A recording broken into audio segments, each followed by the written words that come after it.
এ সরকারের মন্ত্রিসভায় স্থান পাওয়া বেশ কয়েকজন ঋণখেলাপি, তাদের দিয়ে ভঙ্গুর অর্থনীতি থেকে কিভাবে বেরিয়ে আসবে দেশ তা নিয়ে প্রশ্ন তুলেছেন নাগরিক প্ল্যাটফর্মের আহ্বায়ক ডক্টর দেবপ্রিয় ভট্টাচার্য। নতুন সরকারের সূচনা বিন্দুতে অর্থনৈতিক পর্যালোচনা সভায় এ কথা বলেন তিনি। জানান, বিদায়ী সরকার রেখে গেছেন ঋণের বোঝা, পরিস্থিতি উত্তরণে রাজস্ব আহরণে জোর দেওয়ার তাগিদ অর্থনীতিবিদদের। ঢালাইয়ে দৃঢ়তা, নির্মাণে নিশ্চয়তা, প্রিমিয়ার সিমেন্ট, ঢালাইয়ের রাজা। চলতি অর্থ বছর ২০২৫-এ রাজস্ব ঘাটতি ১ লাখ কোটি টাকা। আগামী অর্থ বছরে এ ঘাটতি আরও বাড়বে।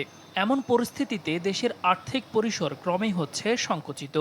উপদেষ্টা সহ আরো কয়েকজনের দুর্নীতি নিয়ে অনেক কমপ্লেইন। ব্র্যাক সেন্টারে নাগরিক প্ল্যাটফর্মের আয়োজনে নতুন সরকারের সূচনা বিন্দুতে অর্থনৈতিক পর্যালোচনা সভায় বলা হয়, রাজস্ব আদায়ে ঘাটতির পাশাপাশি ব্যয়ের চাপও বাড়ছে।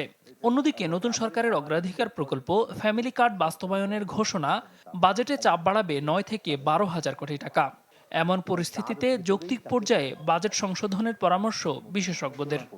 ফ্যামিলি কার্ডের উপকারভোগী নির্বাচনের ক্ষেত্রে নিঃসন্দেহে রাজনৈতিকভাবে চাপ থাকবে। প্রত্যেকেই চাইবেন যে তাদের মতন করে তাদের ভিত্তির যে চয়েস আছে তাদের ভিত্তিতে দেওয়ার। যদি স্থানীয় সরকারের প্রতিনিধিরা দায়িত্ব নেন একটি স্বচ্ছ সুষ্ঠু নির্বাচনের মাধ্যমে, তাহলে এই ফ্যামিলি কার্ডের চয়নটা, এই যে নির্বাচনটা আরেকটু জবাবদিহিতা এবং স্বচ্ছতার ভিতরে হবে বলে আমরা মনে করি। বক্তারা বলেন, দীর্ঘদিন ধরে বাজেট ঘাটতি জিডিপির ৫% নিচে রাখতে সক্ষম হলেও ঋণের চাপ ক্রমে বাড়ছে। ভাটা পড়েছে বেসরকারি বিনিয়োগে। আর অন্তর্বর্তী সরকার দায় দেনা পরিশোধের সুযোগ কাজে না লাগিয়ে বর্তমান সরকারের জন্য ঋণের বোঝা বাড়িয়েছেন বলেও মন্তব্য করেন ডক্টর দেবপ্রিয়।